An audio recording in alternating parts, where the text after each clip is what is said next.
Hi friends, welcome to my channel. இன்றைக்கி நம்ம சேனலில் ரொம்பவே ஒரு சூப்பரான ஒரு ரெசிபி தாங்க பார்க்க போகிறோம். இன்றைக்கி வீட்டிலே வந்துட்டு பன் எப்படி செய்யலாம் சொல்லி தான் நம்ம இன்றைக்கி வீட்டில் பார்க்க போகிறோம்.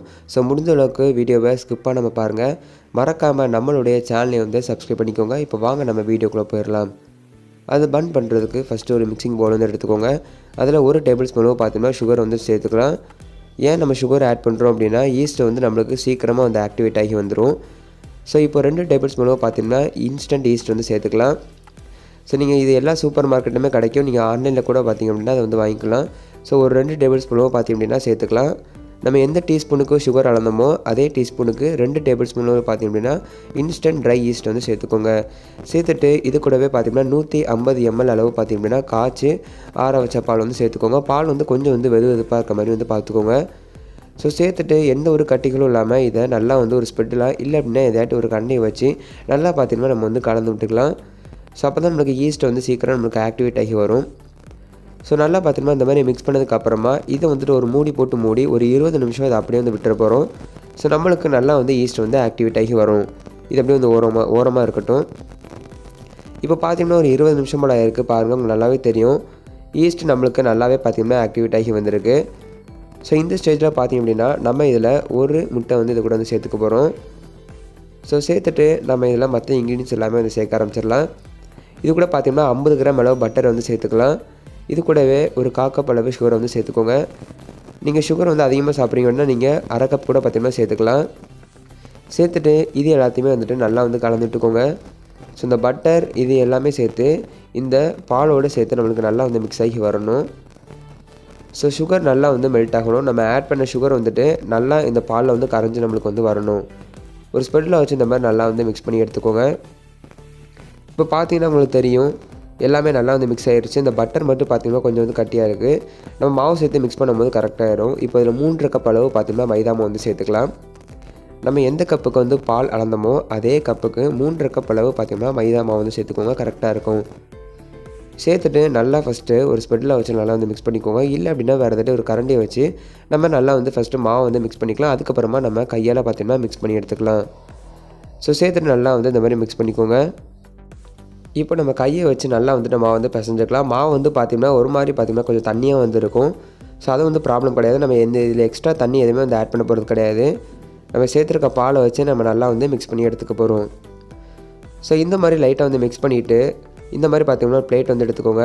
நான் பார்த்திங்கன்னா ட்ரே வந்து யூஸ் பண்ணியிருக்கேன். உங்கள்கிட்ட பிளேட் இருந்துச்சுன்னா அதில் கூட நீங்கள் வந்து ஆட் பண்ணிக்கலாம். ஸோ சேர்த்துட்டு நம்ம எடுத்து வச்சுருக்க மாவை பார்த்திங்கன்னா அதை வந்து ஆட் பண்ணிடலாம்.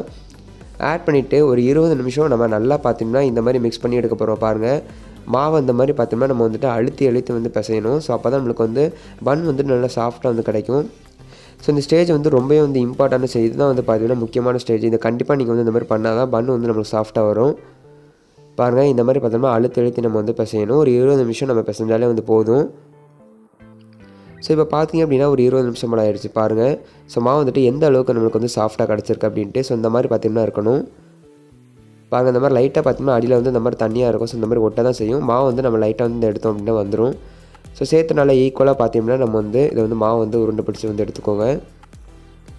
ஸோ எடுத்ததுக்கப்புறமா நம்ம எடுத்து வச்ச மிக்சிங் பவுலில் வந்துட்டு லைட்டாக இந்த மாதிரி பார்த்திங்கன்னா ஆயில் வந்து அப்ளை பண்ணிக்கலாம். இல்லை நீங்கள் வேறு ஏதாட்டி பவுலில் வைக்கணும்னு பார்த்திங்கன்னா வச்சுக்கலாம். நான் ஆல்ரெடி யூஸ் பண்ண பவுல்லே பார்த்திங்கன்னா யூஸ் பண்ணியிருக்கேன். ஒரு ப்ரெஷ்ஷை வச்சு எல்லா பக்கமும் ஈவனாக வந்துட்டு பட்டர் வந்துட்டு அப்ளை பண்ணிக்கோங்க. ஸோ சேர்த்துட்டு நம்ம எடுத்து வச்சுருக்க மாவு அதில் வந்து ஆட் பண்ணிடலாம்.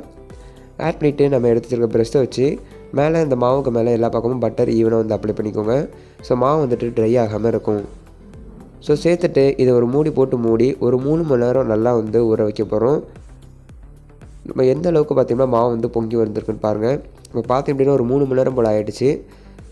நம்ம லைட்டாக உள்ளே இருக்க அந்த ஏர் பபிள்ஸ் எல்லாத்தையும் பார்த்திங்கன்னா நம்ம வந்து லைட்டாக அந்த மாதிரி உடச்சி விட்டுக்கலாம். ஸோ ரொம்ப வந்து மாவு வந்து பிசையணும் அப்படின்னு வந்து அவசியம் கிடையாது.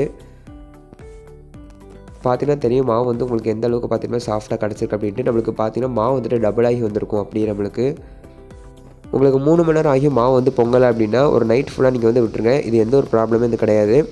நம்மளுக்கு பன் வந்துட்டு இன்னுமே வந்து சாஃப்டாக கிடைக்கும். ஸோ பேக்கரியெல்லாம் அந்த மாதிரி தான் பார்த்திங்கன்னா பண்ணுவாங்க. ஸோ இப்போ நான் பார்த்திங்கன்னா அதே ட்ரே தான் வந்து எடுத்திருக்கேன். ஸோ அதில் கொஞ்சமாக பார்த்திங்கன்னா மைதா மாவு வந்து தூவிட்டு நம்ம எடுத்து வச்சுருக்க மாவை பார்த்திங்கன்னா இதில் வந்துட்டு ஆட் பண்ணிட போகிறோம். ஸோ மாவை வச்சுட்டு நம்ம இதை பார்த்திங்கன்னா ஈவனாக வந்துட்டு கட் பண்ணி வந்து எடுத்துக்க போகிறோம். ஸோ எந்த அளவுக்கு பார்த்திங்கன்னா நம்மளால் வந்து ஒரு ஈவனாக வந்து ஸ்ப்ரெட் பண்ண முடியுமோ அந்த அளவுக்கு ஸ்ப்ரெட் பண்ணிவிட்டு ஒரு கத்தியை வச்சு நம்ம அதை வந்து ஈவனாக வந்து கட் பண்ணி வந்து எடுத்துக்க போகிறோம். உங்களுக்கு பார்க்கவே தெரியும் மாவு பார்த்திங்கன்னா எந்த அளவுக்கு சாஃப்டாக நம்மளுக்கு இருக்குது அப்படின்ட்டு. இப்போது எல்லா பக்கமும் பார்த்திங்க அப்படின்னா ஈவனாக வந்து கட் பண்ணி வந்து எடுத்துக்கோங்க. ஸோ அதுக்கப்புறமா நடுவில் லைட்டாக வந்து கட் பண்ணிக்கலாம்.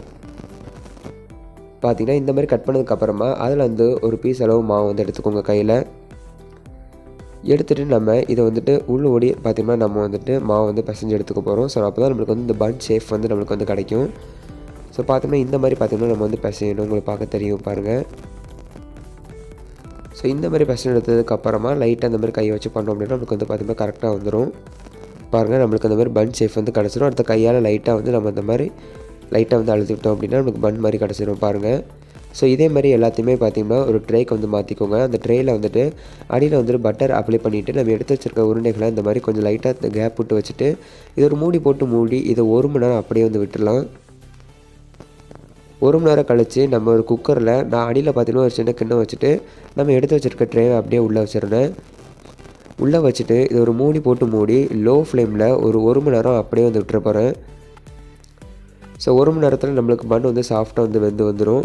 ஸோ 1 மணி நேரம் விட்டாலே போதும். பாருங்கள் இப்போ பார்த்திங்கன்னா 1 மணி நேரம் ஆயிடுச்சு. நம்மளுக்கு பன் வந்து சூப்பராக வந்து கிடச்சிருச்சு. உங்களுக்கு பார்க்கவே பார்த்திங்கன்னா தெரியும். ஸோ இப்போ அதை வந்து நான் வந்து பார்த்திங்கன்னா உங்களுக்கு வந்து கட் பண்ணி காமிக்கிறேன். ஸோ நம்மளை எடுக்கிறதுக்கும் பார்த்திங்கன்னா ஈஸியாக வந்து வரும். ஒன்றுக்கு ஒன்று பார்த்திங்கன்னா ரொம்ப வந்து ஒட்டாது. இது வீட்டிலே வந்துட்டு ஈஸியாக வந்து செஞ்சிடலாம். சாப்பிட்றதுக்கு ரொம்ப வந்து டேஸ்ட்டாக இருக்கும். நல்லா ஆறுனதுக்கப்புறம் நீங்கள் வந்து இப்போ இந்த மாதிரி வந்து வச்சு பாருங்கள். ஸோ அப்போ தான் கரெக்டாக இருக்கும். கண்டிப்பாக இந்த வீடியோ உங்கள் எல்லாத்துக்குமே பிடிச்சிருக்குன்னு நினைக்கிறேன். இந்த வீடியோ பிடிச்சிச்சுன்னா நம்மளுடைய சேனலை மறக்காமல் சப்ஸ்கிரைப் பண்ணிக்கோங்க. உங்களோட ஃப்ரெண்ட்ஸ் அண்ட் ஃபேமிலிக்கும் ஷேர் பண்ணிடுங்க. தேங்க்ஸ் ஃபார் வாட்சிங்.